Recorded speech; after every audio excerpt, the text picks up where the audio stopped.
think there is a change from where we were in the past. The other thing, too, is, when you had political correctness in the early 90s and speech codes, that was confined to the campus. I think what's happened now is because these issues are now deciding elections and they're off the campus, that was initially a win for the woke side, but now I think it's coming back to haunt them because people are now aware of what's going on. These cultural issues have more pickup at election time, and that means that there's more potential for a broader-based pushback. Eric Kaufmann is professor of politics at the University of Buckingham in England, the author of The Third Awakening, a 12-point plan for rolling back progressive extremism. The Third Awakening, Professor Eric Kaufmann. Professor Kaufmann, thanks for joining us. Appreciate it.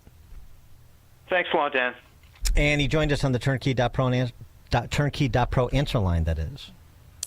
Connect with Dan and Amy using the AM 560 mobile app.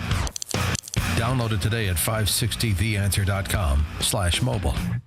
This is Joe Cordell of Cordell & Cordell. Cordell & Cordell is the largest family law firm in the country with over 35 years of helping clients navigate divorce. That does give us certain advantages, for example, in focus and resources. But being big doesn't mean less personal or less local. Our attorneys live and work in your community, and as neighbors, they understand the challenges your families face. If you're a guy facing divorce, remember, Cordell & Cordell, a partner you can count on. 2815 Old Jacksonville, Springfield. CordellCordell.com. Not everyone who handles your personal information is as careful as you are, which might explain why there's a victim of identity theft every 5 seconds in the United States.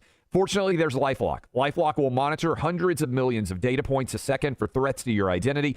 And if your identity's stolen, a U.S.-based restoration specialist will fix it guaranteed or your money back. Save 40% your first year with my name, Clay, as your promo code at LifeLock.com. LifeLock. For the threats you can't control, terms apply. Wow. At the time of this being written, both gold and silver are up some 40%. That's 40% in just 1 year. In fact, this past year, gold has broken all-time historic records by hundreds of dollars an ounce. And unlike all other financial instruments used today, that historic record goes back thousands of years. In times like these, prices have never been better on most collector and gold coins. Fox Valley Coins in Naperville is trying to keep up with demand. So, they're paying the most ever on not only most gold coins and bars, but also those old coin and paper money collections. They're especially looking for the scarcer dates and higher grade coins. Take advantage of the record high market price and our huge demand now, whether you're buying or selling, or just want to find out their worth.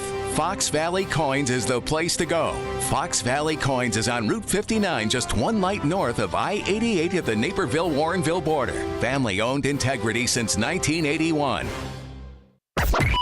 AM 560, The Answer. No nukes for Iran, and Rubio and Zelensky in Rome. We'll start there with the Heritage Foundation's Stephen Bucci at 7:07. It is now 7 o'clock, AM 560 WIND. What President Trump calls one big, beautiful bill advances. I'm Dave Anthony, Fox News. Approved last night by the House Budget Committee. Speaker Mike Johnson says, I'm absolutely convinced we're going to get this in final form and pass it in accordance with our original deadline, and that was to do it before Memorial Day. But Fox's Madeline Rivera reports. Some GOP hardliners indicate the bill is still going to need changes before it clears the House. The House Budget Committee's vote to advance the bill is a turnaround after 4 GOP hardliners rejected it on Friday. Some of their concerns included Medicaid work requirements and spending. The bill funds the president's agenda from border security to tax cuts. Democrats warn Republican Medicaid cuts will take some Americans' health coverage away. Former President Biden has just thanked everyone in a post on X for wishing him well as he now fights cancer. He was diagnosed with prostate cancer characterized by a Gleason score of 9 with metastasis to the bone. While this represents a more aggressive form of the disease, the cancer appears to be hormone sensitive, which allows for effective management. Fox's Peter Doocy at the White House. Israel has issued an evacuation order for Palestinians in Gaza's second largest city after more deadly airstrikes over the weekend targeting Hamas. Israel is also allowing food deliveries again after a blockade. Aid groups say that's put the territory's 2 million plus residents at risk of famine. Israeli Prime Minister Benjamin Netanyahu now says his forces will allow a basic quantity of food to be brought in to prevent a starvation crisis. He's previously accused Hamas militants of intercepting and taking humanitarian provisions. Fox's Jonathan Savage is a $20,000 reward at the manhunt for 7 escaped prisoners in Louisiana who broke out of the Orleans Justice Center Friday. The fugitives broke out through a hole they created in the wall hidden behind a jail cell toilet.